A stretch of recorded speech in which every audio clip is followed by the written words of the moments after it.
Bonjour et bienvenue sur Mediator.tv.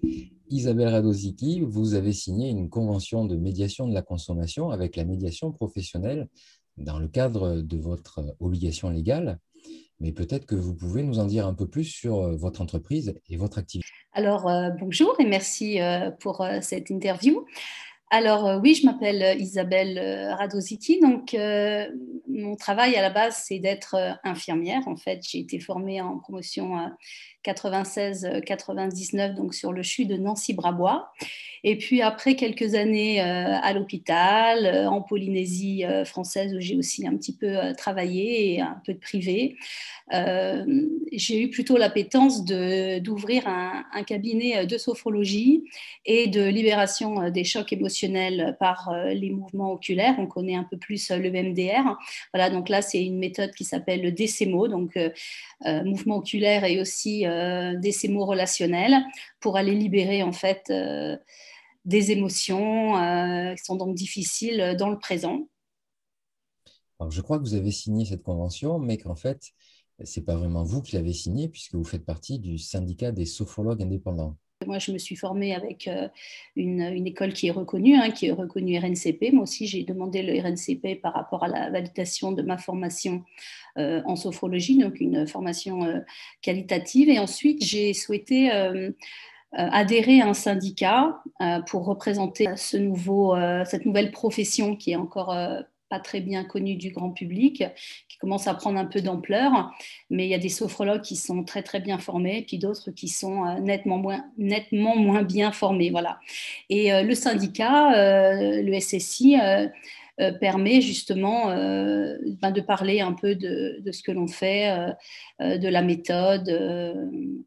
Et le SSI nous a proposé justement de pouvoir être représenté en médiation si nous avions un litige avec une personne qui viendrait donc nous consulter.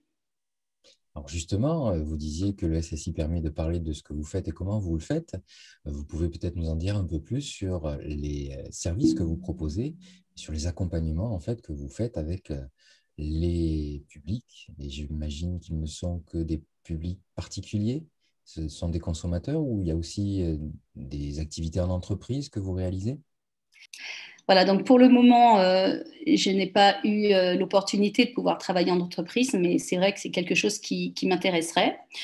Alors moi, ce que je propose, c'est le public que je touche peuvent être des enfants à partir de 8 ans, ou un petit peu avant en groupe, les adolescents, notamment par rapport à la préparation des examens ou même la préparation pour le permis de conduire, tout événement à préparer, les adultes, bien évidemment, et les seniors. Et je m'occupe donc de ces personnes en sophrologie par rapport à la gestion du stress, des émotions, par rapport à la confiance en soi, par rapport à l'attention, la concentration. Donc là, je vous ai parlé de la partie sophrologie. Et pour le deuxième versant, donc tout ce qui est DCMO, donc je suis donc des enfants à partir de 8 ans, des adolescents, des adultes, pour aller libérer des émotions qui sont difficiles, des phobies, la dépression, la colère, la honte, la culpabilité. Voilà. C'est des accompagnements peut-être qui sont relativement longs et puis peut-être pour certains beaucoup plus Voilà. courts. Alors c'est vrai qu'en sophrologie, on voit les gens un peu moins longtemps puisque le but est de les rendre autonomes. Après, tout ce qui est libération des chocs émotionnels, bien sûr, on les suit sur un plus longtemps, hein. Ça peut être 6 mois, 1 an, 2 ans. En tout cas, on est là pour les accompagner tant qu'ils ont besoin donc, de cet accompagnement. Ça implique aussi que forcément, vous avez une relation particulière avec chacun de vos clients, si je peux les appeler comme ça, qui demandent aussi beaucoup de confiance. Et c'est donc certainement une des clés pour vous pour tisser cette relation de qualité. Oui, ce qui est important, c'est vraiment la confiance mutuelle et le lien et la sécurité. Voilà. C'est les 3 mots que je pourrais vous dire par rapport à comment je travaille à mon cabinet.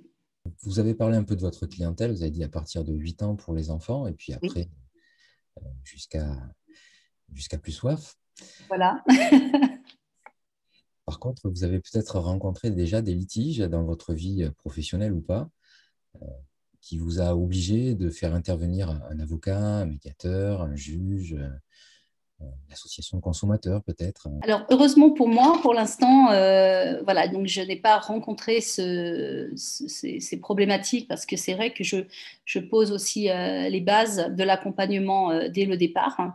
Donc, pour l'instant, je n'ai pas eu de soucis et j'espère que au cours de, de ma vie professionnelle, ma nouvelle vie professionnelle, je n'aurai pas ce genre de problème, voilà, qui n'est jamais très marrant dans la vie, hein, en tant que professionnel. C'est pas quelque chose qui, voilà, qui nous fait très plaisir, on va dire.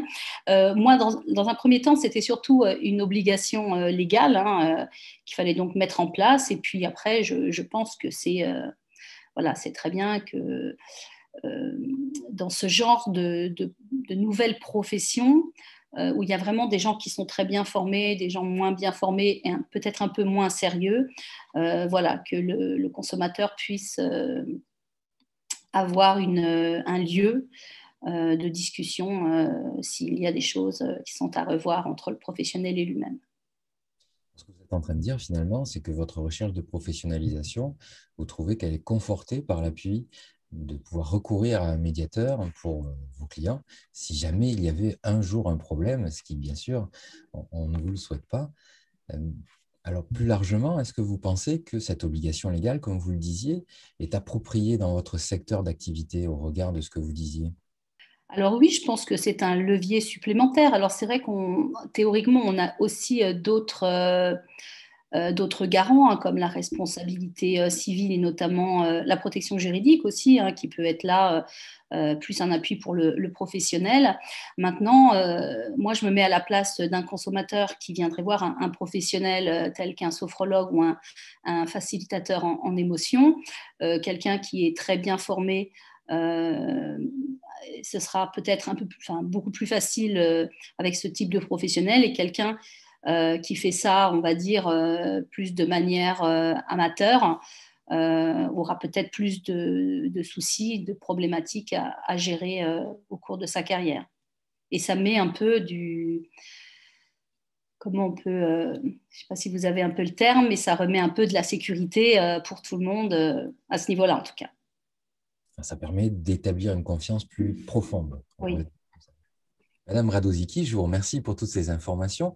Si je vous donnais le mot de la fin, qu'auriez-vous envie de partager, de dire, d'échanger avec les personnes qui nous regardent aujourd'hui et ceux qui nous regarderont en replay plus tard? Eh ben, je souhaite réitérer déjà mes remerciements donc, pour cette interview de la journée. Et puis, j'espère que cette interview apportera, on va dire, un plus aux consommateurs, voilà, de savoir qu'ils peuvent être accompagnés en cas de litige. Alors, euh, l'accompagnement, il est déjà peut-être dans le lien et la discussion déjà avec son thérapeute, à mon sens, hein. Et puis, si bien sûr, après, il n'y a pas de terrain d'entente, et ben, de savoir que votre structure existe et que c'est une obligation légale pour le professionnel, donc d'être accompagné pour de la médiation si besoin. Alors, je vous remercie. Il y a juste un détail dont on n'a pas parlé. Oui. On n'a pas dit où est-ce que vous étiez situé et quel est Ah, votre secteur d'activité, enfin votre territoire d'activité, on va dire. c'est vrai. Alors, mon cabinet se trouve sur Chambéry. Donc, je ne sais pas si vous connaissez Chambéry. Je ne sais pas d'ailleurs dans quelle ville vous êtes vous-même, en tout cas. Voilà, donc mon cabinet est situé à Chambéry, 44 rue Charles Montreuil, juste à côté d'un Leclerc. Voilà, donc je suis très bien située. Le cabinet voilà, peut vous accueillir. Il est même aux normes pour les personnes en fauteuil roulant. Il peut vous accueillir. Alors, Alors, juste une petite précision par rapport justement à ce que vous dites, c'est que je fais aussi du distanciel. Madame Radozicki, je vous remercie pour Merci. votre interview, votre qualité d'écoute et de parole. Je vous invite à vous abonner à mediator.tv pour regarder toutes les interviews qui vont être réalisées et puis avoir un panel un peu plus large de ce qu'est la médiation professionnelle dans la consommation, mais aussi en dehors de la consommation. Et je vous donne rendez-vous, certainement pas pour une demande de médiation, mais peut-être juste pour faire un point une fois par an. Je vous donne rendez-vous très bientôt, soit sur mediator.tv, soit sous d'autres formats. Merci beaucoup. Merci à vous. Au revoir. Au revoir.